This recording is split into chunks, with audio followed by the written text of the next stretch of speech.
നമസ്കാരം. അമേരിക്കൻ കോട്ടയെ തകർത്ത് ഇറാൻ ഡ്രോൺ. അമേരിക്കൻ വ്യോമസേനയെ വിറപ്പിച്ച് ഇറാൻ. അതങ്ങനെ തന്നെ പറഞ്ഞു വെക്കാൻ പറ്റും. ഇത് അമേരിക്കൻ വ്യോമസേനയെ വരെ വിറപ്പിക്കാൻ പോകുന്ന ഇറാന്റെ ജെല്ലി ഫിഷ് ഡ്രോൺ. ഇത് അമേരിക്കൻ കോട്ട തകർക്കുവാനുള്ള രഹസ്യ ആയുധം മാത്രമല്ല, പകരം ട്രംപിന്റെ കോട്ട കൊത്തളങ്ങളെ തകർത്ത് തരിപ്പണമാക്കാൻ പോകുന്ന ഇറാന്റെ വജ്രായുധമാണ്.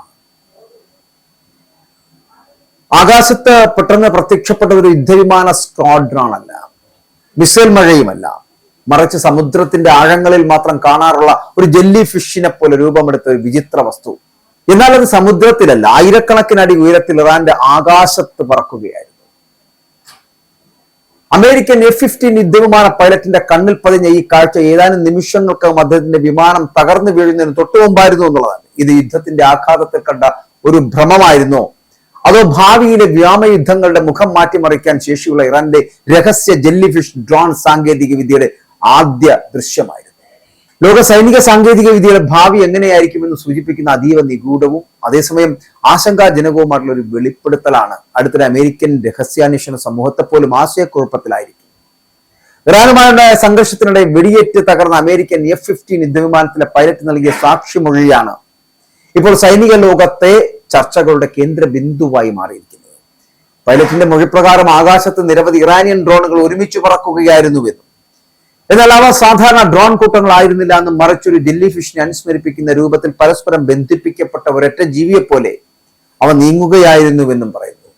വലിയ ഡ്രോണുകളുടെ താഴെ ചെറിയ ഡ്രോണുകൾ കാലുകൾ പോലെ തൂങ്ങിയ നിലയിലായിരുന്നുവെന്നും അവ അതീവ കൃത്യതയോടെ ഏകീകൃതമായി സഞ്ചരിച്ചിരുന്നുവെന്നുമാണ് ആ പൈലറ്റിന്റെ വിവരണം എന്ന് പറയപ്പെടുന്നത്. അപ്പോൾ ഈ വിവരണം അമേരിക്കൻ ഇന്റലിജൻസ് ഉദ്യോഗസ്ഥരെ പോലും അമ്പരപ്പിച്ചു. ചിലർ ഇതിനെ യഥാർത്ഥ അന്യഗ്രഹ ജീവിയെപ്പോലുള്ള കാഴ്ച എന്ന് വിശേഷിപ്പിക്കുകയും ചെയ്തു.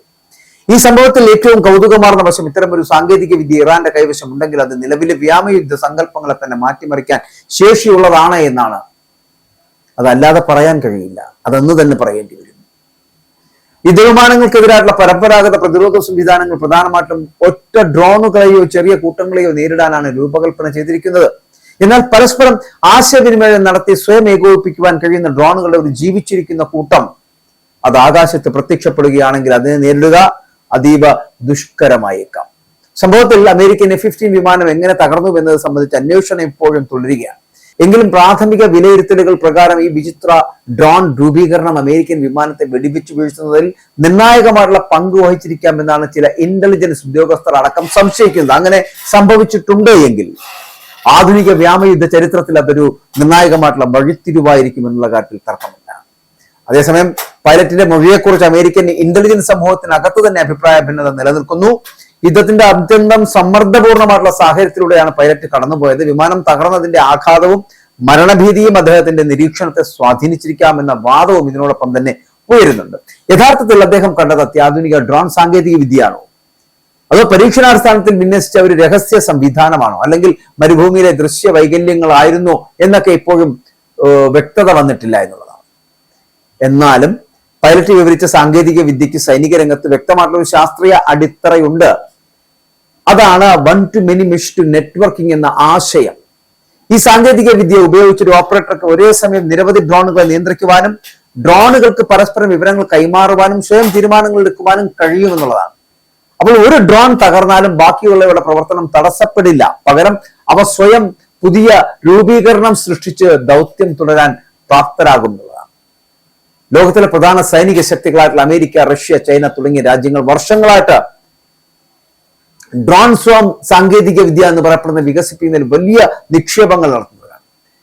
നിരവധി റിപ്പോർട്ടുകൾ പ്രകാരം ഇറാനും റഷ്യയുടെയും ചൈനയുടെയും സാങ്കേതിക സഹായത്തോടെ സ്വന്തം ഡ്രോൺ പദ്ധതികളെ ഗണ്യമായിട്ട് മെച്ചപ്പെടുത്തിയിട്ടുണ്ട് എന്ന് കൂടി പറയപ്പെടുന്നുണ്ട്. ഇവിടെ യുക്രൈൻ യുദ്ധത്തിൽ റഷ്യ ഉപയോഗിച്ച ഇറാനിയൻ ഈ ഷഹീദ് ഡ്രോണുകൾ ഇതിനകം തന്നെ ലോകശ്രദ്ധ നേടുന്ന ഒരു സാധനമാണ്. എന്നാൽ ഇപ്പോൾ വരുന്ന പുതിയ വെളിപ്പെടുത്തലുകൾ ശരിയാണെങ്കിൽ ഇറാൻ വെറും ആക്രമണ ഡ്രോണുകളുടെ നിർമ്മാതാവ് മാത്രമല്ല, ഭാവിയിലെ കൃത്രിമ ബുദ്ധി അധിഷ്ഠിതമായിട്ടുള്ള സ്വരം ആ യുദ്ധ സാങ്കേതിക വിദ്യയിൽ മുന്നേറ്റം നടത്തുന്ന ഒരു രാജ്യമാണ് ഇറാൻ എന്ന് പറയേണ്ടിയിരിക്കുന്നു. ഡ്രോൺ സ്വാറം സാങ്കേതിക വിദ്യയുടെ ഏറ്റവും വലിയ ഭീഷണി അതിന്റെ ചെലവ് കുറവും നശിപ്പിക്കുവാൻ ആവശ്യമായുള്ള ഉയർന്ന പ്രതിരോധ ചെലവുമാണ്. അപ്പോൾ ലക്ഷക്കണക്കിന് ഡോളർ വില വരുന്ന മിസൈലുകൾ ഉപയോഗിച്ച് താരതമ്യേന കുറഞ്ഞ വിലയിലുള്ള ഡസൻ കണക്കിന് ഡ്രോണുകളെ തകർക്കേണ്ട സാഹചര്യം അത് പ്രതിരോധ സേനകൾക്ക് വലിയ വെല്ലുവിളിയാവുകയാണ്. ഒരു കൂട്ടം ഡ്രോണുകൾക്ക് സ്വയം രൂപമാറ്റം വരുത്തുവാനും ആക്രമണത്തിന്റെ ദിശ മാറ്റുവാനും ചില ഡ്രോണുകളെ ബലി നൽകി മറ്റുള്ളവയെ ലക്ഷ്യത്തിലേക്ക് എത്തിക്കുവാനും കഴിഞ്ഞാൽ നിലവിലെ പ്രതിരോധ സംവിധാനങ്ങൾ പോലും അപര്യാപ്തമാകുമെന്നുള്ളതാണ്. ഇറാനുമായിട്ടുള്ള പുതിയ നയതന്ത്ര ചർച്ചകൾ ആരംഭിക്കുന്ന ഈ ഘട്ടത്തിൽ പുറത്തു വന്ന ഈ വെളിപ്പെടുത്തൽ അമേരിക്കയ്ക്ക് അധിക സമ്മർദ്ദം സൃഷ്ടിച്ചിരിക്കുന്നു എന്നുള്ള കാര്യത്തിൽ സംശയം വേണ്ട കേട്ടോ. കാരണം ആണവ പദ്ധതികൾക്ക് പുറമെ ഇറാന്റെ ഡ്രോൺ സാങ്കേതിക വിദ്യയും ഭാവി ചർച്ചകളിൽ പ്രധാന വിഷയമാകുമെന്ന സൂചനകൾ വളരെ ശക്തമാണ്. ചുരുക്കത്തിൽ അമേരിക്കൻ F-15 യുദ്ധവിമാനത്തിലെ പൈലറ്റ് ആകാശത്ത് കണ്ടതായി പറയുന്ന ജെല്ലി ഫിഷ് ആകൃതിയിലുള്ള ഈ നിഗൂഢ ഡ്രോൺ കൂട്ടങ്ങൾ പൂർണ്ണമായിട്ടും യാഥാർത്ഥ്യമാണോ അതോ കടുത്ത യുദ്ധസമ്മർദ്ദത്തിൽ ഉണ്ടായ ദൃശ്യഭ്രമമാണോ? ഈ ചോദ്യത്തിലുള്ള തർക്കങ്ങൾ ഇന്റലിജൻസ് വൃത്തങ്ങൾ എപ്പോഴും തുടരുകയാണ്. ഔദ്യോഗികമായിട്ട് ഇതിനൊരു സ്ഥിരീകരണം നൽകാൻ അമേരിക്ക മടിക്കുമ്പോഴും ഒരു കാര്യം തർക്കമില്ലാതെ വ്യക്തമാണ്: ആഗോള വ്യോമ യുദ്ധങ്ങളുടെ ചരിത്രം ഇനി ഒരിക്കലും പഴയതുപോലെ ആയിരിക്കില്ല എന്നുള്ളതാണ്. പരമ്പരാഗത യുദ്ധവിമാനങ്ങളും മിസൈലുകളും ഉപയോഗിച്ച് അതിർത്തികൾ സംരക്ഷിച്ചിരുന്ന കാലം അത് അതിവേഗം കടന്നു പോവുകയാണ്. കൃത്രിമ ബുദ്ധിയും അത്യാധുനിക ആൽഗോരിതങ്ങളും നിയന്ത്രിക്കുന്ന ആയിരക്കണക്കിന് സ്വയംഭരണ ഡ്രോണുകൾ തമ്മിലുള്ള അദൃശ്യമായിട്ടുള്ള ഏറ്റുമുട്ടലുകളായിരിക്കും ഇനി ഭാവിയുടെ പോരാട്ട വീര്യം നിശ്ചയിക്കുക. അതുകൊണ്ട് തന്നെ ഇറാൻ മുന്നോട്ട് വെക്കുന്ന പദ്ധതികളോ തന്ത്രങ്ങളോ എന്നും തകർക്കുവാൻ അമേരിക്കയ്ക്ക് ആകാത്തിടത്തോളം കാലം അമേരിക്കൻ കോട്ടയെ തകർത്ത് തരിപ്പണമാക്കുവാൻ തന്നെയാണ് ഇറാൻ ഡ്രോണുകൾ ഇറങ്ങി പുറപ്പെട്ടിട്ടുള്ളത് എന്നുള്ള കാര്യത്തിൽ സംശയമില്ല.